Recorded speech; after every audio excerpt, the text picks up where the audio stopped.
नमस्कार, महा डिबेट देख रहे हैं आप। मैं हूं प्रशांत कटारे।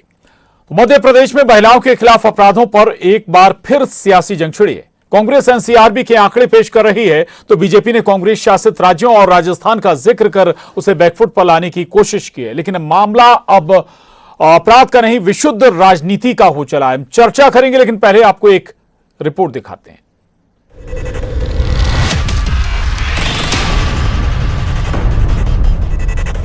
एमपी में सियासत अब महिला सम्मान पर आ भिड़ी है। जीतू पटवारी ने एनसीआरबी के आंकड़ों को आधार बनाकर सरकार को महिला अपराधों पर लंबा चौड़ा लेटर लिख दिया। जवाब बीजेपी का भी आया। इंदौर पहुंचे केंद्रीय जल शक्ति मंत्री गजेंद्र सिंह शेखावत ने राजस्थान में महिला अपराधों की याद दिलाई। आज राजस्थान में माताएं बहनें कहीं भी सुरक्षित नहीं है। अबोध बच्चियां घर में सुरक्षित नहीं है, खेत खलियान में सुरक्षित नहीं है, स्कूल में सुरक्षित नहीं है। मुख्यमंत्री के खुद के जिले में, अब जो के शहर में बच्ची के साथ में स्कूल में इस तरह की घटना हुई है। मुख्यमंत्री जी के खुद के शहर में विश्वविद्यालय में इस तरह की घटना हुई है।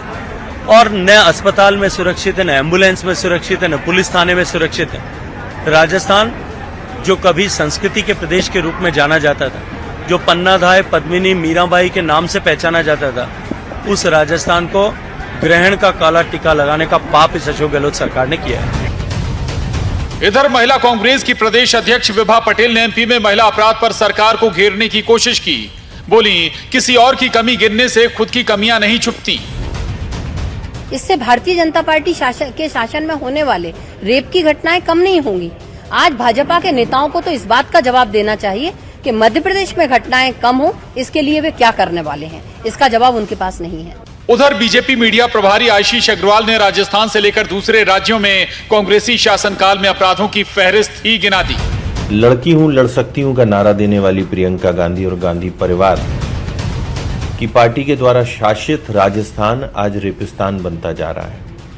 हर दिन 19 बेटियां इस जघन्य अपराध का शिकार होती हैं और ये जो चुप्पी है गांधी परिवार की और कांग्रेस के नेताओं की, वो है टूटती नहीं है। तो ये मध्य प्रदेश की बात करने वाले राजस्थान पर क्यों मौन हैं, वहां की बेटियों के साथ हो रहे दुराचार पे क्यों चुप हैं और इनकी सिलेक्टिव चुप्पी क्या कहती है, ये इनको जरूर बताना होगा। विपक्ष की कोशिश महिलाओं के खिलाफ हो रहे अपराधों को महिला सम्मान से जोड़कर चुनावी मुद्दा बनाने की, तो सत्ता की कोशिश राजस्थान की याद दिलाकर हमलों को कुंद करने की। चुनावी साल में ये नूरा कुश्ती कहां जाकर रुकेगी, कोई नहीं जानता। इंदौर से अरुण त्रिवेदी, भोपाल से शैलेंद्र भदौरिया, न्यूज़ 18 मध्य प्रदेश छत्तीसगढ़।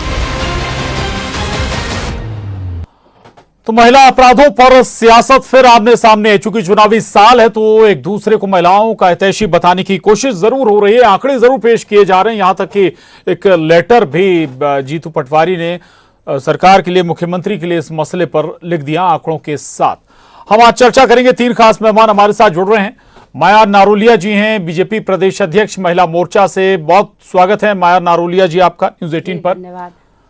विभा पटेल जी हमारे साथ, कांग्रेस प्रदेश अध्यक्ष महिला मोर्चा, आपका भी बहुत स्वागत है विभा पटेल जी। और वरिष्ठ पत्रकार राजेश सिरोठिया जी हमारे साथ इस चर्चा में शामिल है, आपका भी बहुत स्वागत है। माया नारोलिया जी, आप ही के पास आऊंगा सबसे पहले।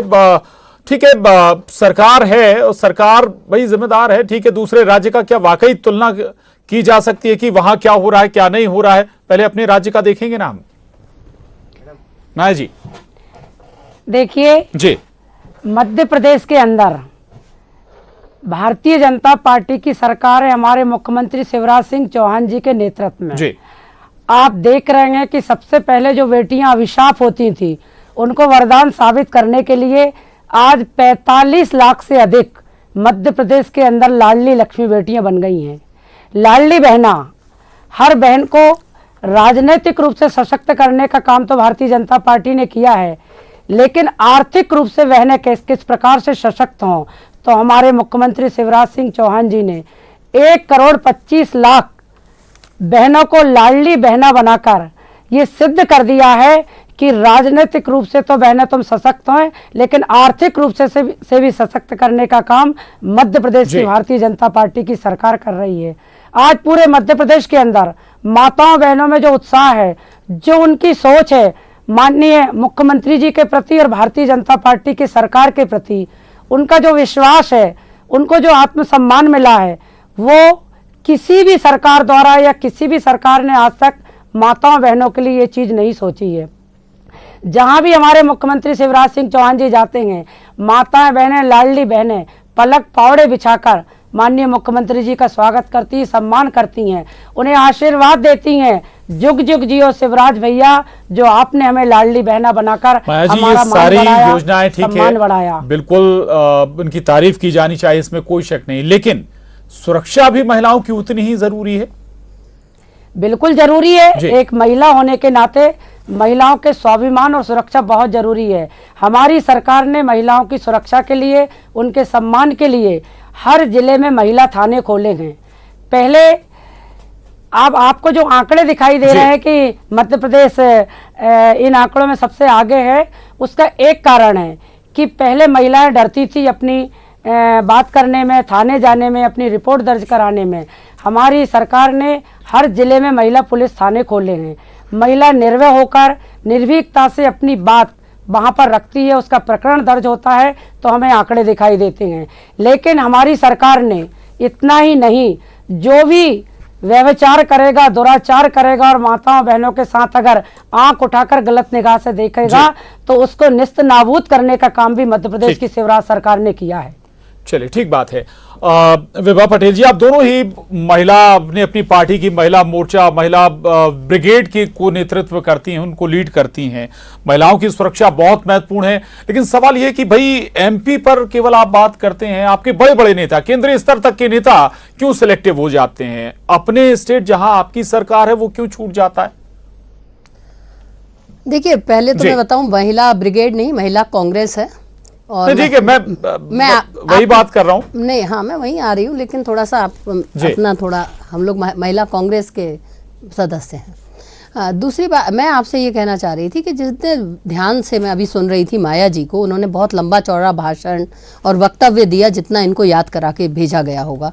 आज मैं ये कहना चाहती हूँ कि मैं तो याद दिलाना चाहती हूँ माया जी को इनकी ही पार्टी की नेता माननीय उमा भारती जी का, जिन्होंने खुद कहा था मणिपुर पर मोदी जी की चुप्पी और अमित शाह जी की चुप्पी को लेकर कि अपनी चुप्पी इन मुद्दों पर पार्टी को अलग रख के सोचना चाहिए, अन्य राज्यों का उदाहरण देकर आप अपनी जिम्मेदारी से नहीं बच सकते। तो निश्चित तौर से आज यही मैं इनको याद दिलाना चाहती हूं कि आज मध्य प्रदेश में जो बहनों की स्थिति है उसकी स्थिति में सुधार लाना चाहिए। आप ये इधर उधर की बात करके आप अपनी जिम्मेदारी से नहीं बच सकते। आज मुख्यमंत्री के क्षेत्र में बाला गांव में 8 वर्ष की नाबालिग बच्ची के साथ बलात्कार होता है और उस बच्ची के परिजनों को मिलने तक नहीं दिया जाता किसी से। मुख्यमंत्री के क्षेत्र में ही रेहटी में बलात्कार होता है आदिवासी महिला के साथ, शायगंज में होता है एससी की महिला के साथ। इसी तरह मैं आपको याद दिलाना चाहती हूं, सतना में जो निर्भया जैसा कांड हुआ है, आज तक इनकी पार्टी का कोई भी नेता उस बच्ची की ना तो हाल पूछने गया है और उसके परिजनों को उससे नहीं मिलने दिया जा रहा है। मैं स्वयं वहां होकर आई हूं।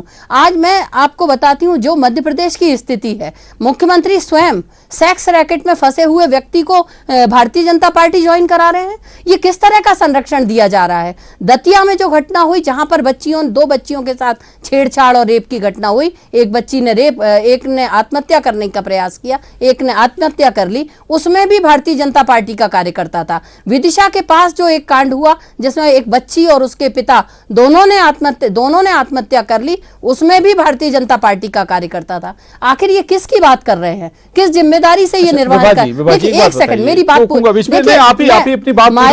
माया जी ने पूरी बात कही, मैं मुझे बोलने दीजिए। देखिए, ये जो कानून अपराधी दुष्कर्म के मामले में किस राज्य में है? देखिए, एक चीज आप मुझे बताइए प्रशांत जी, आप मुझे बीच में टोक रहे हैं, आपकी मैं बात का बाद में जवाब दूंगी, पहले आप मेरी बात का जवाब दीजिए। अगर प्रदेश में ये घटनाएं जन्म ले रही हैं तो इसकी जिम्मेदारी किसकी है?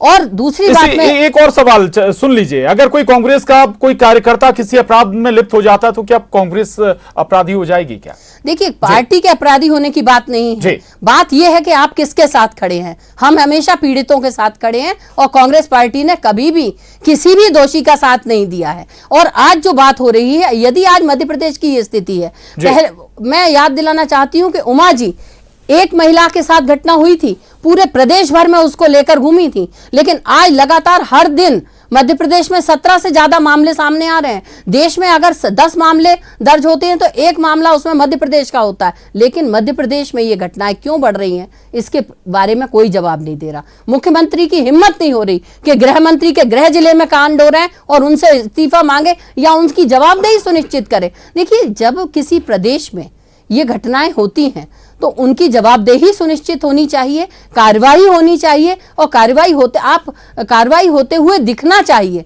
फास्ट ट्रैक कोर्ट में मुकदमे चलें और दोषियों को सजा होनी चाहिए। जब तक ये सजा नहीं होगी, दोषियों में कानून और प्रशासन का भय नहीं हो सकता। और आज आवश्यकता मध्य प्रदेश में यही है, क्योंकि मध्य प्रदेश जिस तरह से महिला अपराधों में नंबर 1 पे आया है, ये मैं नहीं, आंकड़े कह रहे हैं। और आज मध्य प्रदेश जब आंकड़ों में नंबर 1 पर है तो आज भारतीय जनता पार्टी आपने कह दी, इस पर जरूर जवाब लेंगे माया नारोलिया जी का कि भाई कितना एक्शन एमपी में हो रहा है। उससे पहले राजेश जी के पास जाऊंगा। राजेश जी, मध्य प्रदेश में अगर हम कहें, जिसका जिक्र, योजनाओं का जिक्र माया जी कर रही थी, फीमेल सेंटर्ड योजनाएं तो लगातार बन रही हैं और शायद सबसे ज्यादा मध्य प्रदेश में होंगी जितनी योजनाएं लॉन्च की, लेकिन आंकड़े भी चिंता का सबब तो हैं।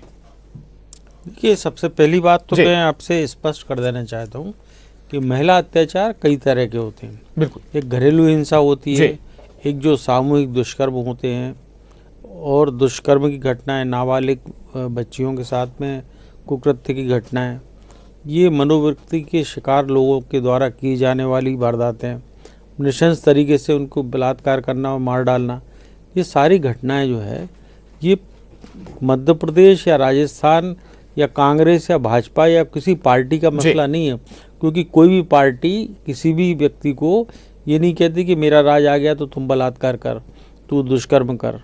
ये मामला जो है राजनीतिक है ही नहीं। और मध्य प्रदेश के परिप्रेक्ष्य में अगर मैं कहूँ तो मैं आपसे गारंटीड से बोल सकता हूँ, चाहे दिग्विजय सिंह की सरकार रही हो, चाहे उमा भारती की सरकार रही हो, चाहे बाबूलाल गौर की सरकार रही हो, या शिवराज की रही हो, या कमलनाथ की रही हो, मध्य प्रदेश वर्षों से महिला अत्याचार में नंबर 1 पर रहा है, एनसीबीआरबी के आंकड़ों के मुताबिक मैं आपसे कह रहा हूँ, और आगे भी रहेगा।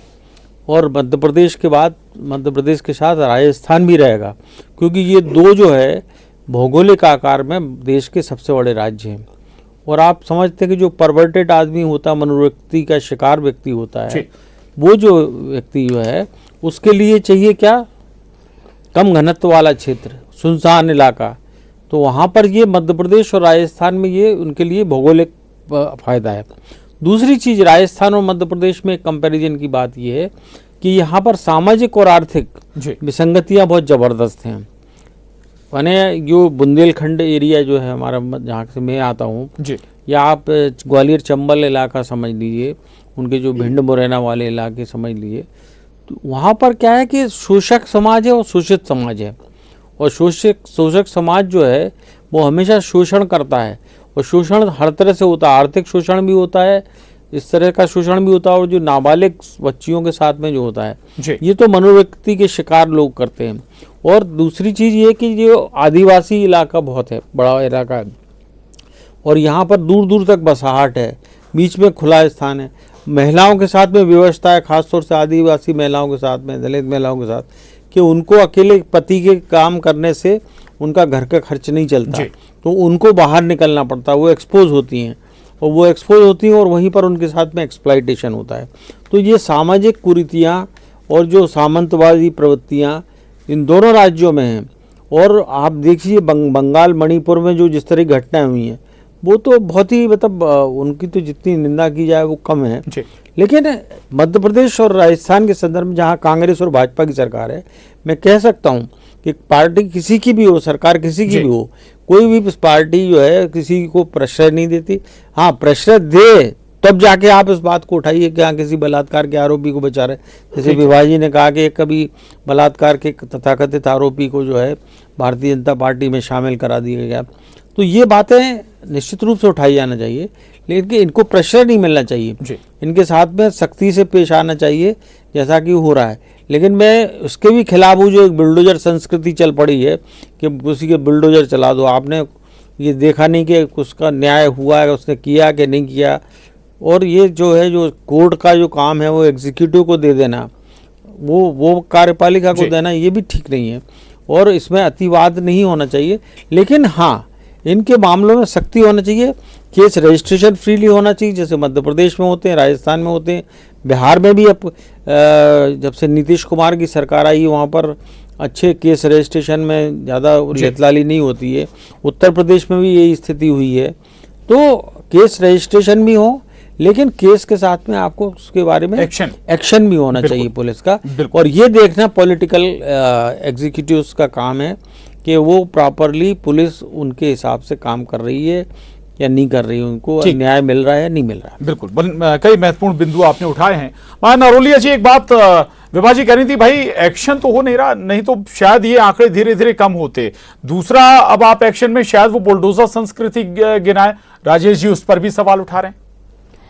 देखिए, अभी विभा जी कह रही थी कि माया जी को किसी ने पढ़ा लिखा कर भेजा है, तो वो बातें भाषण के रूप में बोल रही हैं।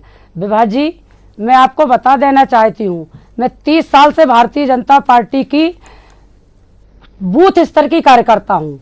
बूथ स्तर से काम करते करते महिलाओं के क्षेत्र में निरंतर मैंने काम किया है। मैं महिलाओं की समस्याओं से, उनकी हर चीजों से भली भांति वाकिफ हूँ। और लेकिन आपके जब और आपके एक मिनट आपको मैंने पूरा बोलने का अवसर दिया, प्लीज मुझे बोलने दीजिए। भाई, आपके जब मणिपुर में घटना होती है तो आपके मैंने आपको राष्ट्रीय पूरा नेता बोलने क्यों का नहीं अवसर बोलते? दिया। आपकी जो बोलना महिला चाहिए ना नेत्री उसमें है विभा जी, आपकी जो महिला नेत्री है प्रियंका जी, वो कहती हूँ लड़की हूँ, लड़ सकती हूँ। तो वो जब राजस्थान में आपकी सरकार है, वहां वो मौन क्यों है? अरे आपकी मणिपुर में आपकी सरकार है ना, प्लीज मोदी जी क्यों चुप है? मैंने आपको आप एक बात बताइए, प्लीज मुझे बोलने दीजिए। आपकी नेत्री कहती है लेकिन मैं लड़की हूँ, लड़ सकती हूँ, तो आपकी नेत्री उस जगह मौन क्यों है? राजस्थान में आपके मुख्यमंत्री जी के क्षेत्र में व्यभिचार हो रहा है, दुराचार हो रहा है, बलात्कार हो रहा है, तो आपकी नेत्री मौन क्यों है? लड़की हूँ, लड़ सकती हूँ, तो आइए महिलाओं के सम्मान में खड़े होइए। राजस्थान में आपकी सरकार है, आपके मुख्यमंत्री जी के गृह क्षेत्र में इस प्रकार की घटनाएं घट रही हैं, तो प्रियंका गांधी जी मौन क्यों है? अभी वो आई थी, आपका इतना बड़ा कार्यक्रम था। विभा जी, आप जवाब ले लीजिए माया जी। महिलाओं के सम्मान में, माया जी अब आप जवाब, जो महिला नेत्री महिलाओं का सम्मान नहीं कर सकती, वो कहती है आपके सांसद लड़ सकती हूँ, उनके खिलाफ उनके मुख्यमंत्री जी के क्षेत्र में ये घटनाएं घट रही है। तक बैठी रही धरने पर, आपका कोई मंत्री और सरला मिश्रा हत्याकांड किसने करवाया? मैं नर्मदापुरम जिले में रहती हूँ, नर्मदापुरम नगर में रहती हूँ। सरला मिश्रा जी नर्मदापुरम मणिपुर में बच्चियों के साथ सरला मिश्रा हत्याकांड किसने कराया? आप जवाब दीजिए मुझे। बात कर रहे हैं, आपका नेता कोई दूसरे जिले नहीं है। हमेशा कांग्रेस पार्टी पीड़ितों के, अब एक बात मैं कहना चाहती हूँ, कोई भी मुख्यमंत्री ये नहीं कहेगा कि बेटियों के साथ नाबालिग बेटियों के साथ व्यभिचार हो, अत्याचार हो। वक्त खत्म होने वाला है। माया जी जल्दी, माया जी प्लीज सुन लीजिएगा, माया जी सुन लीजिए। प्रधानमंत्री क्यों कौन है? आज अमित शाह जी क्यों कौन है? क्यों बर्खास्त नहीं करते? क्यों सरकार बर्खास्त नहीं करते? जो आपके लोगों को कुचल दिया, उसके खिलाफ क्यों नहीं बोले आपके नेता? कुलभूषण के खिलाफ प्रकरण दर्ज हुए, उसमें बलात्कार का आरोप था, आप लोग उसे बचा रहे हैं। ब्रजभूषण के खिलाफ पहलवान बच्चियां लगातार 2 महीने तक बैठी रही, आपके यहाँ का एक नेता उनसे मिलने नहीं गया। दरअसल आपके खाने के दांत और चलिए, आखिरी सवाल बहुत कम शब्दों में राजेश जी के पास जाऊंगा। राजेश जी, दोनों तरफ से प्रकरण गिना दिए जाए, तंदूर कांड गिना दिया जाए, सरला मिश्रा भंवरी देवी गिना दिया जाए या ब्रजभूषण गिना दिया जाए, लेकिन अपने राज्य का ख्याल कौन करेगा? राजेश जी, कम शब्दों में मैं फिर से रिपीट करेंगे आप जी। विभा जी प्लीज और आप लोगों के पास जवाब, चले क्यों नहीं गृह मंत्री? चले माफी चाहूंगा, माफी बर्खास्त करते आप उनको, मुख्यमंत्री के पास चलिए ठीक है, ठीक क्यों वो केंद्रीय नेतृत्व को देखते हैं? राजेश जी 10 सेकंड में, मात्र 10 सेकंड में जवाब बताइए। मैं सुन नहीं पाया गाँव में। चलिए माया जी विभा जी माफी चाहूंगा, वक्त अब इजाजत नहीं देता है, चर्चा को यही खत्म करना पड़ेगा। लेकिन सवाल बड़ा है कि भाई अपने राज्य का ख्याल तो करिए, दूसरे राज्य पर सवाल उठाने से। माफी चाहूंगा राजेश जी, बहुत कम समय आपके पास आ पाया, चर्चा को यहीं थामना होगा। डिबेट में इतना ही।